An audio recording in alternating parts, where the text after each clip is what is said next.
আমার খবর। 2026 সালের বিধানসভা নির্বাচনকে সামনে রেখে রাজ্য রাজনীতিতে চড়ছে উত্তাপ। বিজেপির দাবি এবারই বাংলায় পরিবর্তন আসতে চলেছে।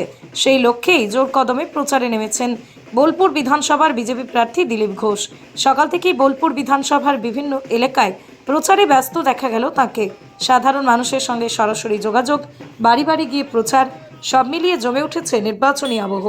প্রচারের ফাঁকে আমার খবরকে দেওয়া একান্ত সাক্ষাৎকারে দিলীপ ঘোষ বলেন, রাজ্যের তৃণমূল কংগ্রেস সরকারের বিরুদ্ধে মানুষের ক্ষোভ বাড়ছে। তার দাবি, তৃণমূল যেভাবে রাজ্যটাকে শেষ করে দিয়েছে তাতে মানুষ এবার পরিবর্তন চাইছে। 2026-এ তৃণমূল সরকারকে ক্ষমতাচ্যুত করবেই সাধারণ মানুষ। তিনি আরও জানান, বিজেপি কর্মীরা সাংগঠনিকভাবে মাঠে নেমেছে এবং মানুষের সমর্থনও ক্রমশ বাড়ছে। তাই আসন্ন নির্বাচনে জয়ের ব্যাপারে আত্মবিশ্বাসী তিনি।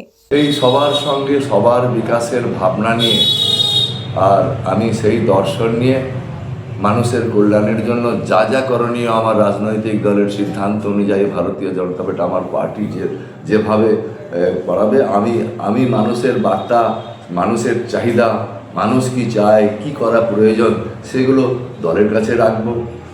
আর দল সেখানে নির্ণয় নেবে, বা আমি জিতলে সরকারের কাছে সেই মানুষের দাবি দাওয়া উত্থাপন করব, সরকারের নির্দেশ সেইগুলো আমি পূরণ করব, মানুষ যে চাইছে। কিভাবে প্রচার, কখন বেরোচ্ছেন এবং কিভাবে প্রচার সারছেন সারাদিন? আমি সকাল থেকে 9টায় বেরিয়ে যাচ্ছি। 9টা থেকে আমার প্রচার শুরু হচ্ছে, 4টে পর্যন্ত একটা ফেজ চলছে, আর তারপর আবার 5:30টায় থেকে আবার একটা ফেজ শুরু হচ্ছে, সেটা শহরে হচ্ছে। কতটা পর্যন্ত এখনও করতে পেরেছেন প্রচার? এখনো পর্যন্ত 60% হয়েছে, 40% বাকি আছে। দেখুন, আমি মূল প্রতিদ্বন্দ্বিতাটা মানুষ নির্ণয় করে নিয়েছে তৃণমূল। আমি জিততে চাই মানুষের কল্যাণ করার জন্য, কল্যাণ করার লক্ষ্যে আমার কাজ, আমাদের যে ভাবনা চিন্তা, সেই কাজ। বোলপুর শহর এমন একটা শহর, আন্তর্জাতিক খ্যাতিসম্পন্ন, কবিগুরু রবীন্দ্রনাথের শান্তিনিকেতন সংলগ্ন শহর। সেই শহরের যে মানুষ, আমিও এই শহরের জন্য আমার গর্ব হয়। আর সমগ্র বোলপুর শহরের মানুষ ঢেলে আমাদেরকে ভোট দিয়ে আসছে। এই যে রাষ্ট্রবাদী ভাবনা, এই যে অনাচারের বিরুদ্ধে তাদের প্রতিবাদী মনোভাব, আর দেশপ্রেম, জাতীয়তাবাদী ভাবনা, সেই জন্য আমি বোলপুরের সেই রাষ্ট্রবাদী দেশপ্রেমিক মানুষ যারা আমাদের দলকে এমনভাবে সাপোর্ট করে, তার জন্য আমি গর্বিত। তাদের চরণে আমি নমস্কার জানাই। আর বোলপুর শহরে প্রাণকেন্দ্রে একটা স্বাস্থ্যকেন্দ্র রয়েছে, তার কোনো পরিকাঠামোগত উন্নয়ন করেনি, মানুষকে সেই দূরে সিয়ানে যেতে হয়।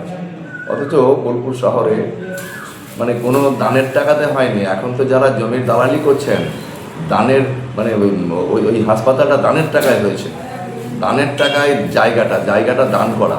আর এখন যারা কর্তা রয়েছেন, দুনিয়ার জায়গা নামে বেনামে অধিগ্রহণ করছেন, কিনে নিচ্ছেন, দান তো জীবনে করেননি। হ্যাঁ, আর যারা দান করেছে, দান করার জায়গার উপরে একটা বড় হাসপাতাল, সেই হাসপাতালটার কোনো পরিকাঠামো নাই। বোলপুরের মানুষকে শিয়াল যেতে হবে ছুটতে, সেখানে আবার রেফার করে দেবে, বর্ধমান যেতে হবে, বর্ধমান রেফার করে দেবে, আর যেতে হবে কলকাতা, আর মাঝ রাস্তায় রুগী মারাই যাবে। এই তো বর্তমান বোলপুরের অবস্থা।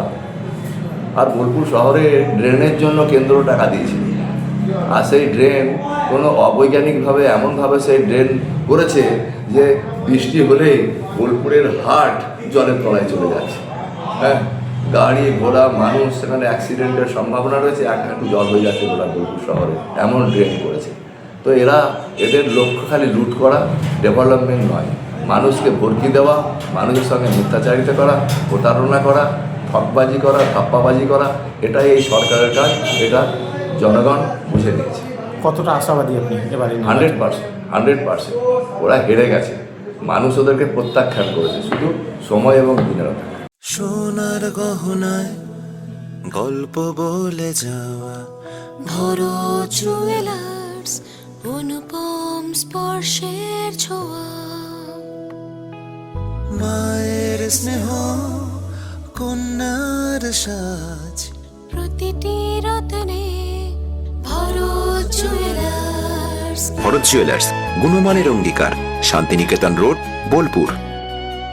দেখতে চোখ রাখুন আমাদের ফেসবুক ও ইউটিউব চ্যানেলে।